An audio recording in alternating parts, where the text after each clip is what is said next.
is 7:30. Who in the world is calling my house right now?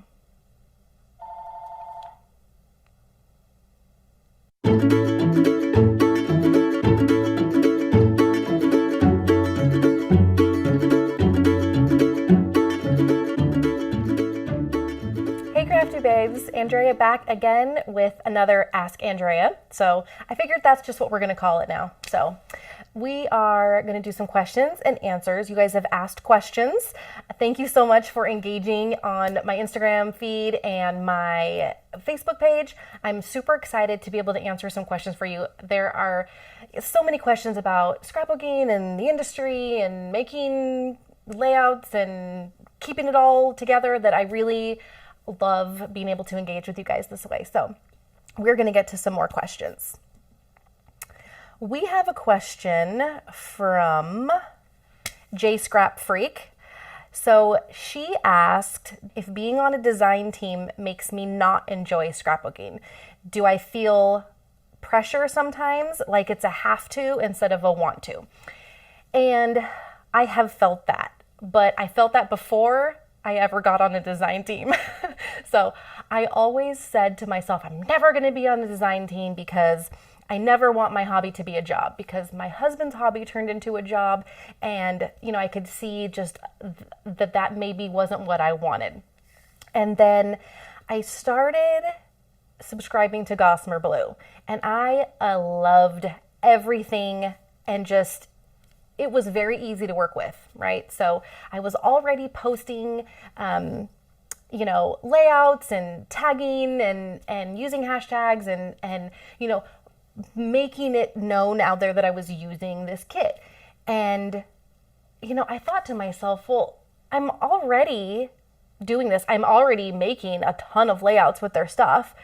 How, wouldn't it be cooler if I, was on the team and could do it for real, And so I inquired.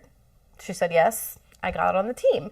So it felt the same because I was enjoying what I was doing. I loved the product. I was getting even more product and I wasn't paying for it. I mean, that's always a bonus.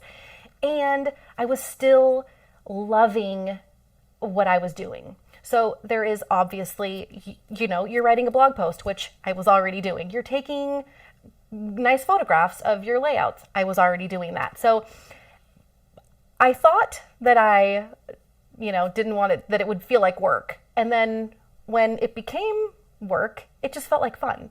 It still felt like fun. So, but yeah, absolutely there's pressure because I'm on now a second design team. So I'm doing process videos for Illustrated Faith.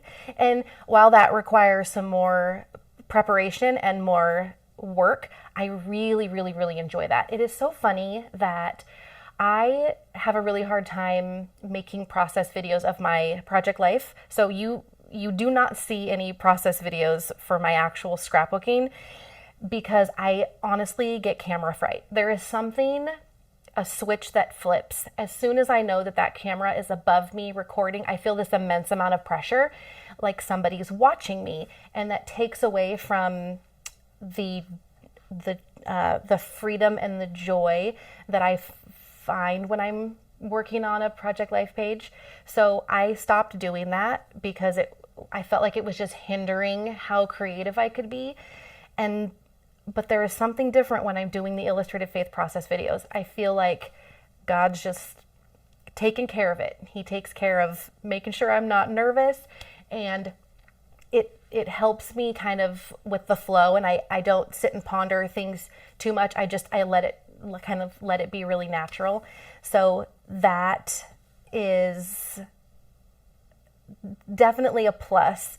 So I guess the answer is no, it doesn't feel like work. Yes, there is some pressure only because there are deadlines, but I thrive on deadlines. So all I really need to know is when it's due, and I will be prepared to the nil. I will go above and beyond to make sure that it's there before the due date. So it's just my personality, and I don't find that to be work. I find that's what's the word I'm looking for? Just my personality thrives off of that kind of deadline and that kind of time frame. So It does not feel like work. My good friend Stephen Handa is asking, how much wood does a woodchuck chuck? And Steve, I don't know the answer to that. What else? Okay, so we've also got Jessica Cole asked another question. How much time do you spend creating versus blogging, social media, and taking photos? So kind of what does the workflow look like? And I would, if I had to put this in like a pie chart, I would probably, let me actually work with percentages. So I would probably say that I spend 75% of the time creating and 25% blogging, social media, taking pictures, because those things are quick. The blogging, because really the only thing that I blog is the one post for Gossamer Blue, which is basically just explaining how I put together the page. Seriously? It is 7:30. Who in the world is calling my house right now?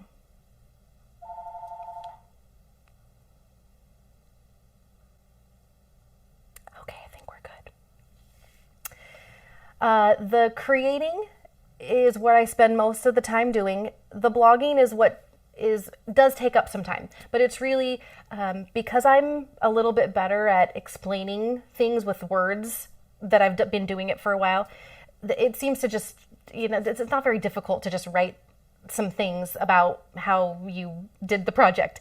So whether it's like a step-by-step thing or whether it's just a story, like with Illustrated Faith, I try to put some kind of story and meaning into it. So like with my Illustrated Faith videos, I will make the page, and then I tend to write the blog post and tell the story, and then I'll do the voiceover. So that way I kind of have a script. The last one I did, totally off the cuff, and it was kind of weird. So then I had to write the blog post, kind of trying to remember what I said in the video, and they're going to be very different. But so the taking photos is another kind of a question that was asked, so I'm going to address that as well. So I have a big sliding glass door, and it is off of a patio that has, the light comes in the opposite ways, so it doesn't come in directly to the window, but the patio cover kind of diffuses the light, which is really nice, so there's never any shadows or harsh lights. So I put a foam core board down, a white foam core board, and I make sure that the light, it's harder on a cloudy day, but on cloudy days I tend to use some overhead lighting, like my softbox lights. So I make sure that the lighting is good, and I use the white foam core, and then I just take pictures with my iPhone, and then I put them into PicTapGo, which is the app. It's the only photo editing app that I use, and they've now just updated it so that you can adjust the light. So I just adjust the light, make more light come in just so that they're brighter, and then I also add a crispy filter, which is kind of like a contrast filter, but it basically just makes kind of all the detail pop off, and that puts a nice contrast between the brightness and the detail. So, but that doesn't take very long, and those are the kinds of things, like with the editing of the videos and blogging and taking the photos, like I can just do all of that like while we're watching TV or while we're just like hanging out. So I don't spend a lot of time doing those things. I really like to spend my time creating. Amy Benson, hi Amy, she asks what I would suggest for those who want to start applying for design teams, especially without a blog or YouTube. She says, is that even possible? Asking for a friend. But seriously, how did you get started? What teams? Any you wish you could be on, but you're not yet? Or obviously have limited time like we all do, but if there was one or another that you'd like to be on, what would it be? So lots of goodies here. What I would suggest to start applying for design teams is be prepared for no, because you're going to get no. I get no's, and that's okay. So one piece of advice that I would I want to stress that if you are creating from your heart, then you are making the best stuff that you can make, okay? So your stuff may not look like person A, your stuff may not look like person B, and your stuff may not jive with the design team that you want to be on. So be prepared for what a design team's vision of how their stuff is to be used. You may not be the right person for that. That's going to happen. There's only so many design teams and there's only so many spots, but that does not mean that you don't belong somewhere. So what I have done is I have found the places that, what's the word I'm looking for? I have found the places that fit my style or / appreciate my style. I decided I was not going to change how I scrapbook or my process or my style to fit into a design team. So I have luckily been blessed to find 2 design teams that allow full and complete creativity. So I am never told what to use, how to use it, any of that. So that kind of stuff creates the best creativity. And I think that you get the best out of your design team that way. I would hashtag, I would use their stuff. I would take nice photos. I would pretend like you're on the team. Take great photos, promote them, tag them in your Instagram posts. Use hashtags. Use the hashtags that the design team is using so that, when they're searching, because, design teams are going to search their own hashtags, to see what kind of activity is there, I would assume. I would. And why not make sure your photo's there? Why not make sure that your project is there? You need to be able to be out there. You need to be comfortable putting your stuff out there. And part of that goes along with that is rejection. It's unfortunate. It really is. But you've got to have that level of confidence that says, that's okay, and it is okay. I applied for a design team that I really, really wanted. I like their stuff and I use their stuff, but it was a no. And you have to be grateful for that. You have to just have to take that on, and it's totally okay. So honestly, at that time, I think it was fine that I didn't make it, because I don't know that I would have thrived. It would have been extra work. So pick and choose or apply to everything, kind of whatever your kind of personality is. But I would say, don't be afraid to ask. Don't be afraid to even ask when there's not even a call. So that's how I got on Gossamer Blue. I asked somebody who I knew that was on the team, and I said, hey, does she ever do calls? And she said, I actually think she's redoing her design team now. You should give her, you should email her. So I did. And when I sent that email, I was prepared for either answer. So I think you just kind of have to prepare yourself. But I would say use hashtags, be out there, put your stuff out there, use their stuff. So definitely do that. Second part of the question was, what teams do I wish I were on? I have a secret. I cannot say, though. I will be adding a 3rd design team in January. Can't say. I will say very soon. So I'm not even going to tell you who I wish I could be on, because it's kind of the one that I wish I could be on, and I had to say no when they asked me last year, and I thought it was a good idea at the time. It was a great decision, because I thought that I could only have one design team. Like, I felt like that was my threshold.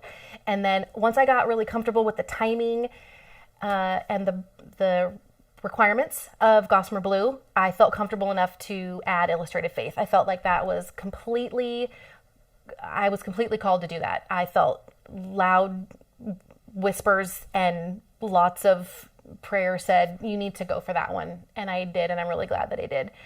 But then I said, okay, 2 is my max. 2 is all I can do, especially because I was doing videos and I'm doing 2 in a month, and that's, a little bit of work. So also, I had to say no to this other team that asked me, like, right after I said yes to Illustrated Faith. And I think it was fine. because I would not have been able to take that on. So once I felt then really comfortable with my 2 design teams, I decided that I would collect on that rain check. So that's what I'm going to do starting in January, and I'm really excited. Oh my goodness, I wish I could tell you. Okay, one more question and then we're going to go. Actually, you know what? I think we're going to stop there. I think we're going to stop. Yeah, let's stop. And then I will do another one. So that's going to be it for questions for today. If you have more questions or maybe follow-up questions from any of the things that we talked about today, then leave them in the comments and maybe I'll talk about them next time. So anyway, I'll see you guys soon.